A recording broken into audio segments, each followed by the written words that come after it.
और ब्रेक के बाद आगे बढ़ेंगे। मुल्क में कोरोना की रफ्तार में कमी देखी जा रही है। आदाद-ओ-शुमार के मुताबिक मुल्क में कोरोना के 1,65,144 नए मामलों की तस्दीक हुई है, जबकि एक दिन में 3,463 मरीजों की मौत हुई है। पिछले 24 घंटों में 2,64,342 अफराद सेहतयाब हुए। मुल्क में कोरोना के 21,09,000 से ज्यादा एक्टिव मामले हैं। कोरोना के खिलाफ वैक्सीनेशन मुहिम के तहत तकरीबन 20 करोड़ 90 लाख लोगों को कोरोना का टीका दिया जा चुका है। सीधे रुख करेंगे दिल्ली में मौजूद हमारी साथी रंजीता झा का। रंजीता, आपसे जानना चाहेंगे, कोरोना का कहर लगातार अब हमें बीते दिनों के साथ कम होता दिखाई दे रहा है। अच्छी बात है, लापरवाही लेकिन नहीं करना है। और दूसरी बात, वैक्सीनेशन का इसमें बेहद अहम रोल भी देखा जा रहा है। क्या कुछ कहेंगी?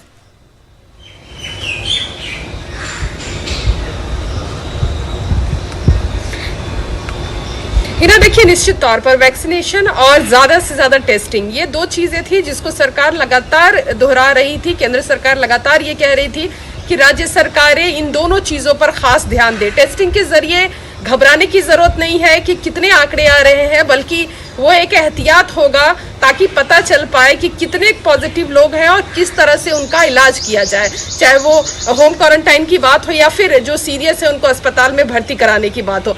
आंकड़े की बात की जाए हिना, तो राहत पहुंचाने वाला आंकड़ा है, क्योंकि पिछले 46 दिन में आज जो 24 घंटे के आंकड़े हैं वो सबसे कम है। वैक्सीनेशन ड्राइव को भी लगातार आगे बढ़ाया जा रहा है।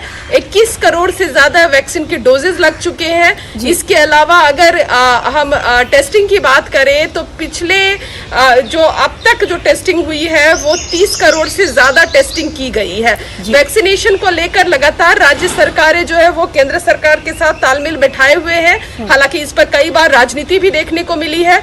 कई राज्य सरकारें हैं जिनका ये कहना है कि केंद्र सरकार उनके साथ भेदभाव कर रहे हैं, लेकिन इसके साथ ही जो विदेशी कंपनियां हैं उससे भी सरकार लगातार बात कर रही है, चाहे वो फाइजर हो, मॉडर्ना हो, जॉनसन एंड जॉनसन, इन तमाम कंपनियों से केंद्र सरकार बात कर रही है। और जल्द से जल्द ये बताया जा रहा है कि जो करार होगा उसके बाद वैक्सीन की कमी जो है वो भी कहीं ना कहीं खत्म हो जाएगी।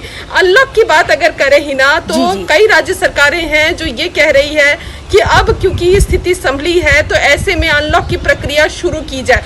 लेकिन एक्सपर्ट्स का कहना है, दिल्ली सरकार ने भी ये बात कही है, मध्य प्रदेश सरकार ने सबसे पहले कहा था कि जून के महीने में अनलॉक किया जाएगा, लेकिन एक्सपर्ट्स का कहना है कि अभी सरकारें जल्दबाजी ना करें, क्योंकि जिस तरह से इतनी जद्दोजहद के बाद ये आंकड़े कम किए गए हैं, किसी लापरवाही की वजह से या जल्दबाजी की वजह से ये आंकड़े फिर विस्फोटक ना सामने हो जी, तो ये एक कहीं ना कहीं एक रणनीतिक फैसला होगा राज्य सरकारों का, किस तरह से वो अनलॉक की प्रक्रिया को शुरू करेंगे। क्योंकि पिछली बार भी हमने देखा ही ना कि पिछले साल के कोरोना के वक्त भी राज्य सरकार और केंद्र सरकार ने डिवीजन किया था, अलग अलग ब्लॉक में अनलॉक की प्रक्रिया की गई थी।